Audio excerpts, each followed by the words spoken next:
Hola amigos, bienvenidos al programa del tío Pepe. Hoy le vamos a hacer un programa que llamamos Colón descubrió América. ¿Por qué lo llamamos así? Porque así nos lo dijeron cuando éramos unos muchachitos, cuando estábamos en primer grado nos decían Cristóbal Colón en 3 carabelas descubrió América. Aunque es una frase absoluta y completamente llena de inexactitudes, que ya las vamos a precisar, así vamos a titular el programa, porque así se burlaban de nosotros los adultos, cuando uno decía una cosa que se sentía muy orgulloso de que había averiguado algo. Cuando yo era niño los adultos me decían, Colón descubrió América, así como dijiste, gran cosota, eso lo sabe todo el mundo. Pero bueno, ¿por qué llamamos así el programa? Además de por eso. Fíjense ustedes, América no lo descubre Colón ciertamente. Como ustedes saben, cuando Colón llega aquí ya había gente, o sea que ya los que estaban aquí la habían descubierto. Y esos indiecitos que estaban aquí llegaron mínimo como 12.000 años antes de que Cristóbal Colón, atravesando lo que se llama el estrecho de Bering. O sea, a eso se formaban unos hielos por allá arriba y esos personajes caminandito llegaron acá. Pero no solamente eso, miren, hay cualquier cantidad de pueblos que se atribuyen que han estado en América antes que Colón. Por ejemplo, los chinos, pero dicen que desde años miles antes de Cristo, los hindúes, los egipcios. Uno de los más probables es los fenicios. Ustedes saben que los fenicios eran esos grandes navegantes que navegaban por el Mediterráneo y que descubrieron hasta tierras en el Atlántico, como decir las Islas Canarias. Pero dicen que en alguna de esas ocasiones algún barco fenicio se fue muy lejos hacia el occidente y encontró una tierra inmensa, llena de unos ríos como ellos jamás lo habían visto, porque un río como el Amazonas o como el Orinoco, eso trae más agua, amigos míos, que el Nilo, pues esos son ríos inmensos. Y los fenicios tenían cuentos de gente que se había llevado una tormenta muy lejos, que habían visto esas tierras nuevas y habían regresado, y eso es muy probable que sí haya sido así. Vamos a decir que en primer lugar estamos bastante seguros, yo les digo que yo sí creo que los fenicios estuvieron aquí. Pero ¿de qué nos sirvió? ¿De qué les sirvió a los europeos? De nada, porque no supieron ni a dónde habían llegado. Después hay otra que esa sí es evidente.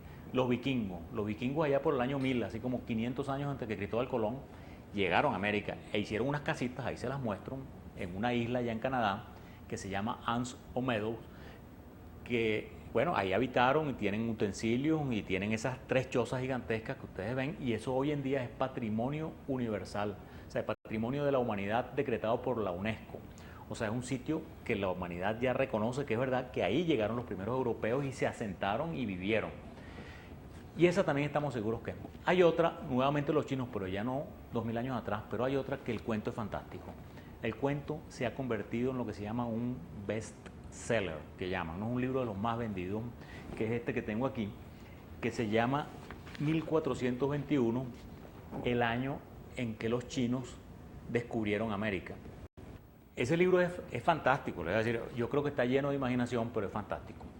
Cuando ustedes recuerdan, los chinos fueron dominados por los mongoles, que era la dinastía que llaman Yuan. Cuando los chinos recuperan el control, que viene lo que se llama la dinastía Ming, esa gente, amigos, piensa en grande. Lo que pasa es que los europeos, nosotros los occidentales, nos sentimos que somos el ombligo del mundo, pero eso no es así. Cuando llega esta dinastía Ming, hace cosas grandiosas. O sea, hace aquello que llaman la ciudad prohibida, que es una ciudad, bueno, le digo, un conjunto de palacios, jardines, etcétera, gigantesco, con 9000 habitaciones. Le digo, hecho 300 años antes que Versalles y bastante más grande y bastante más notable.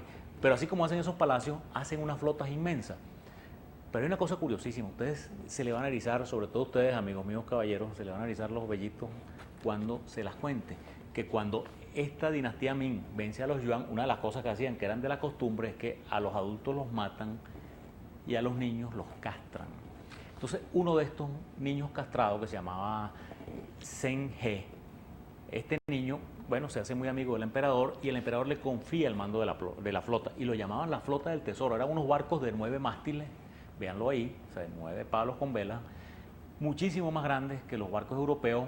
Vean ahí la comparación, que les tengo un barco de estos de la flota del tesoro con una de las carabelas de Colón, o sea, era varias veces más grande. Eran barcos en los que cabían centenares de marineros, mucho más apropiados para viajes transatlánticos que los europeos, es decir, estaban muchísimo más adelantados. Y los barcos lo llamaban la flota del tesoro porque eran tan grandes que cabían muchos tesoros dentro de esos barcos. Y este SNG hace viajes por toda Asia, o sea, llega a África, a muchos sitios, y dicen que en este libro que les acabo de mostrar, que le dio la vuelta al mundo muchísimo antes, 100 años antes que Magallanes.